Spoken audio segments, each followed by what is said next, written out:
નમસ્કાર મિત્રો, જય માતાજી।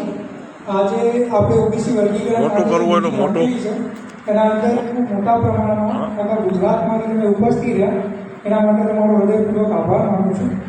ઠાકોર સમાજ હોય, કોળી સમાજ હોય અને વિકાસથી વંચિત દરેક સમાજ હોય ઓબીસીમાં જે આવે છે ઓબીસીમાં, પણ એમના અનામતનો કોઈ પણ પ્રકારનો લાભ નથી મળતો। તો આપણો આજે ઓબીસી વર્ગીકરણનો જે મુદ્દો છે એનો મુખ્ય ઉદ્દેશ જ છે કે આપણે ઓબીસીમાં આવીએ તો છીએ, પણ આપણને મળ્યું શું, તો એના વિશે આજે આપણે ચર્ચા કરવાના છીએ। તો આજના કાર્યક્રમમાં ઉપસ્થિત બધા માતાઓ, બહેનો, મારા ભાઈઓ, યુવા, વડીલો, સમાજના આગેવાનો, નેતાઓ અને દરેક એવો વ્યક્તિ કે જે આપણા વર્ગીકરણના મુદ્દાને સમર્થન કરે છે પણ આજે કોઈ કારણથી નથી આવી શક્યા, તો આપ સૌનો હું આભાર માનું છું હૃદયપૂર્વક અને ગુજરાત ઓબીસી વર્ગીકરણ સમિતિ તરફથી આપ સૌનું સ્વાગત કરું છું। આજે આપણે વિસ્તારપૂર્વક, જો તમે ઓબીસી વર્ગીકરણ વિશે કંઈ પણ નથી જાણતા અને આજે પહેલી વાર મિટિંગમાં આવ્યો છો, તો ખાલી અને ખાલી તમે આ મિટિંગના અંદર જે પ્રેઝન્ટેશન છે એને સારી રીતે સાંભળી લેજો। તમે બહુ સારી રીતે આખો મુદ્દો તમને સમજાઈ જશે અને તમારો આ મુદ્દા ઉપર કોઈ પણ પ્રશ્ન અને એ હું ગેરંટી આપું છું। અને જો કોઈ પ્રશ્ન બાકી રહેશે તો તમે ગમે ત્યારે મારો સંપર્ક કરી શકો છો, હું તમને તમારા જેટલા બી પ્રશ્ન હશે એના તમને જવાબ આપી દઈશ।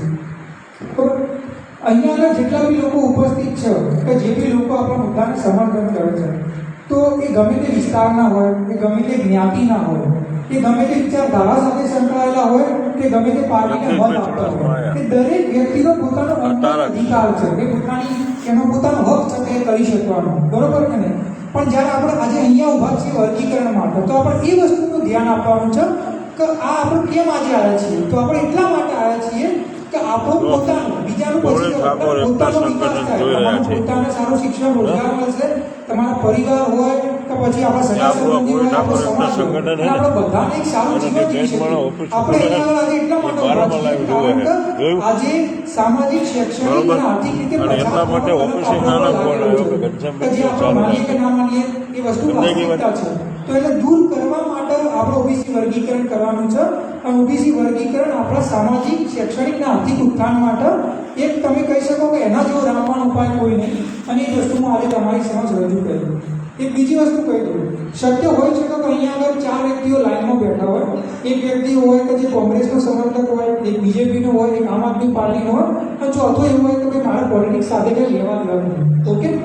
તો આ તમારો અંગત વિચાર, ઘણીવાર એવું થતું હોય છે, એ તમારો અધિકાર છે, તમારે જ્યારે બી ચૂંટણી આવે, જેને મત આપો, જે આગેવાન જે પાર્ટીમાં માનતા હોય કરવું જોઈએ।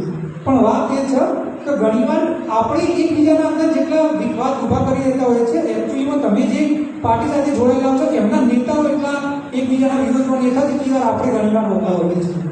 ઉદાહરણ તરીકે સપોઝ કરો કે વિધાનસભા હોય તો પાર્લામેન્ટમાં કોઈ બિલ પાસ કરવાનું હોય છે, એમને કંઈ લાભ હોય છે, તો આજ સુધી તમે એવું જોયું કે કોઈ પાર્ટીએ વિરોધ કર્યો હોય કે ના ભાઈ આ ના થવું જોઈએ, એ કેમ માની ગયા? તો આ બધા પ્રકારની વસ્તુઓ તો આપણે કોઈ હાર મારવાની જ છે। તો જ્યાં તમે અહીંયા ઊભા છો તો તમારે એ નથી જોવાનું કે તમે કઈ પાર્ટી સાથે સંકળાયેલા છો, તમારે એ જોવાનું છે કે જો વર્ગીકરણ અમલમાં આવશે તો તમારા હોય, કોંગ્રેસ વાળો હોય, બીજેપી વાળો હોય, આમ આદમી પાર્ટી વાળો હોય, જે વ્યક્તિ ના જોડાયેલો હોય પોલિટિક્સ સાથે, એ બધાને શિક્ષણમાં, રોજગારમાં ફાયદો થવાનો હોય। તો એ વસ્તુઓ રાજનીતિ સુધી લિમિટ રાખીને આપણે ખાલી મુદ્દા ઉપર જ ફોકસ કરીશું અને એની જ વાત કરીશું।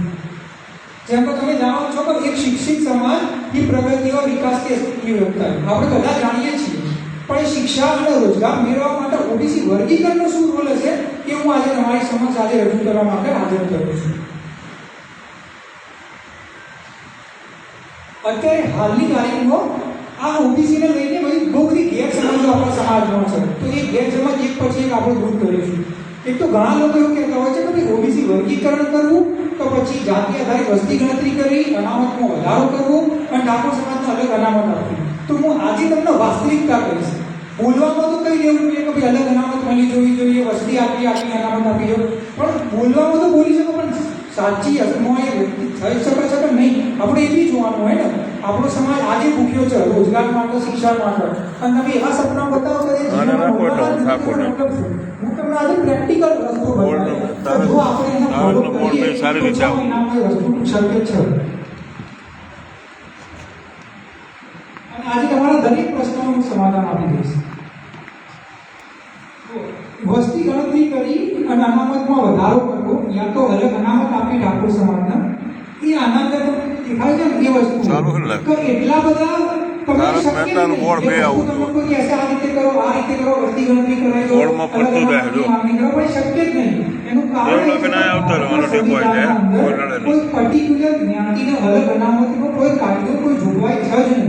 અને એનું ઉદાહરણ હું તમને આપું, આજની તારીખમાં ભારતના આઝાદ થયા 75 વર્ષ થયા, આજ સુધી કોઈ એક જ્ઞાતિ એવી નથી કે જેને અલગ અનામત આપવામાં આવી હોય. જો શક્ય હોત તો અત્યાર સુધી થઈ ગયું હોત, પણ નથી થયું. એનો મતલબ કે શક્ય જ નથી. તો કોઈ પણ વ્યક્તિ જો તમને આ રસ્તો બતાવ્યો છે તો હું અલગ અનામત અપાય છે ઠાકોર સમાજને, કરું કોઈ બીજા સમાજને, તો એ તમને ગેરમાર્ગે દોરી રહ્યું છે. એ નથી શક્ય, બીકોઝ એ હજી સુધી અમલમાં નથી. હજી 50 વર્ષ મળ્યું તો પરિણામ શૂન્ય જ મળશે આપણને.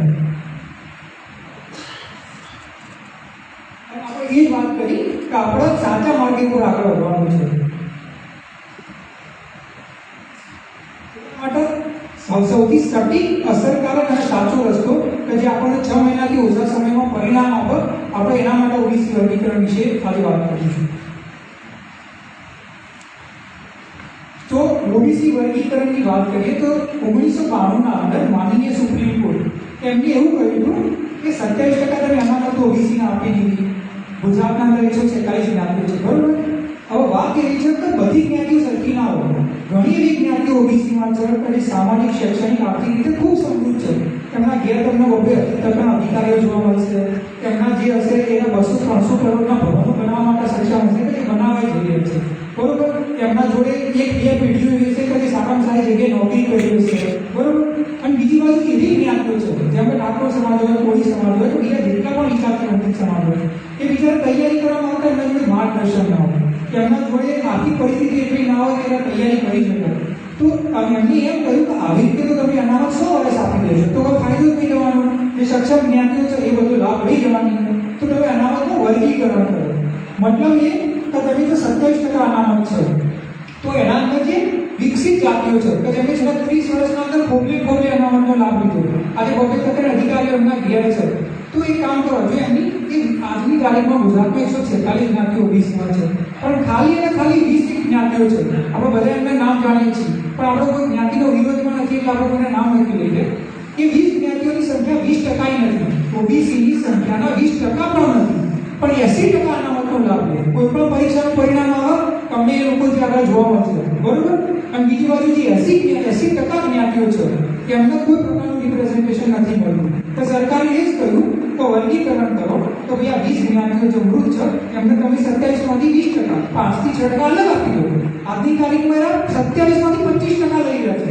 વર્ગીકરણ કરવાથી 6% લઈ શકશે, 6%થી વધારે નહીં લઈ શકે. અને એના સિવાય બીજા સમાજો એમને 20% અનામત મળશે કે જેના કારણે જે જેન્યુઅલી ડિઝર્વિંગ છે, જેમને અનામત મળવું જોઈએ એને અનામત મળશે. અને એના માટે જ આપણે વર્ગી માનનીય સુપ્રીમ કોર્ટે કહેલું છે. અને વાત કરીએ પાર્ટીની, દરેક પક્ષની વાત કરીએ, બરોબર. આજની તારીખમાં ભારતના 12 રાજ્યોમાં આ વસ્તુ અમલમાં છે. જેમ મેં કહ્યું અલગ અનામત કોઈ જગ્યાએ કોઈને આપવાનું નથી, પણ વર્ગીકરણ આજની તારીખમાં અમલમાં છે. ભારતના 12 રાજ્યોમાં અમલમાં છે. તમે જોઈ શકો છો રાજસ્થાન, બિહાર, મહારાષ્ટ્ર જ્યાં આગળ ભાજપની સરકાર છે ત્યાં આગળ અમલમાં છે, અને કોંગ્રેસની સરકાર હોય તેલંગાણા, કર્ણાટક એ બધી જગ્યાએ અમલમાં છે. એના સિવાય જે જગ્યાએ પોતાની રાજ્ય લેવલની પાર્ટીઓ હોય, તમિલનાડુ હોય, પશ્ચિમ બંગાળ હોય, કેરળ હોય, એ બધી જગ્યાએ વર્ગીકરણ અમલમાં છે. ગુજરાતમાં નથી. ગુજરાતમાં એટલા માટે નથી કારણ કે આપણે આપણો અવાજ બુલંદ કરી આજ સુધી વર્ગીકરણની માંગણી નથી કરી. આપણી માંગણી જ અલગ હતી કે તમે અલગ અનામત આપી કાઢો, તમે વસ્તી ગણતરી કરાવી કાઢો, પણ એ વસ્તુને કંઈ લેવા દે. જો આપણે આ માંગણી કરી હોત ને તો અત્યારે હાલ ગુજરાતમાં વર્ગીકરણ અમલમાં હોત અને આપણા સમાજના અંદર તમે શિક્ષણ, રોજગારમાં બહુ વધારે ફાયદો જોવા મળ્યો. આપણે જે વર્ગીકરણની માંગણી કરી રહ્યા છે સીધે સીધું ગણિત છે કે અત્યારે હાલ સમૃદ્ધ જ્ઞાતિઓ જે 20% છે 80% અનામતનો લાભ લે છે, બરોબર કે નહીં. અને 50 જ્ઞાતિઓ જે 80% છે 20% અનામતનો લાભ લે છે.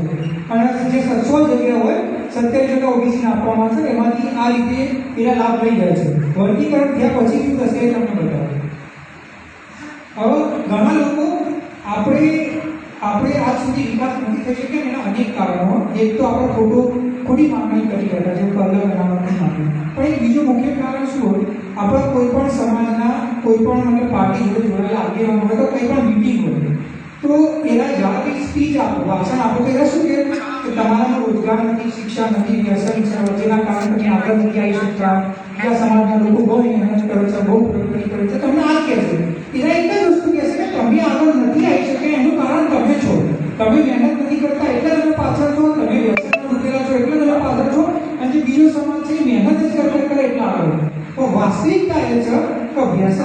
કુરિવાજ હોય દરેક સમાજના અંદર.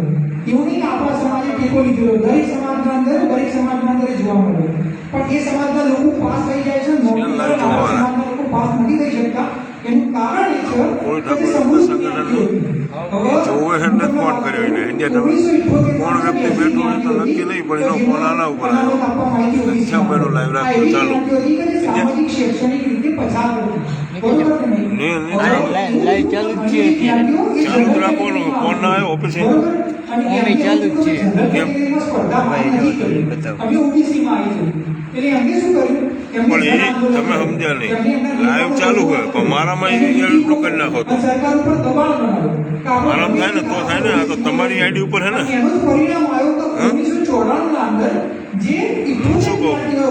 તમારી આઈડીમાં છે ને. 78 ના સાલમાં એ 94 આ ઓબીસી વર્ગીકરણ સંમેલન ગાંધીનગર. પણ તમારી આઈડીમાં લાઈવ હો ને, તમે લાઈવ હો ને ના ના તો અહીંયાથી લાઈવ છે. એવું કરતા બરોબર એમ કયો ઓબીસીમાં આવે છે. તો મારો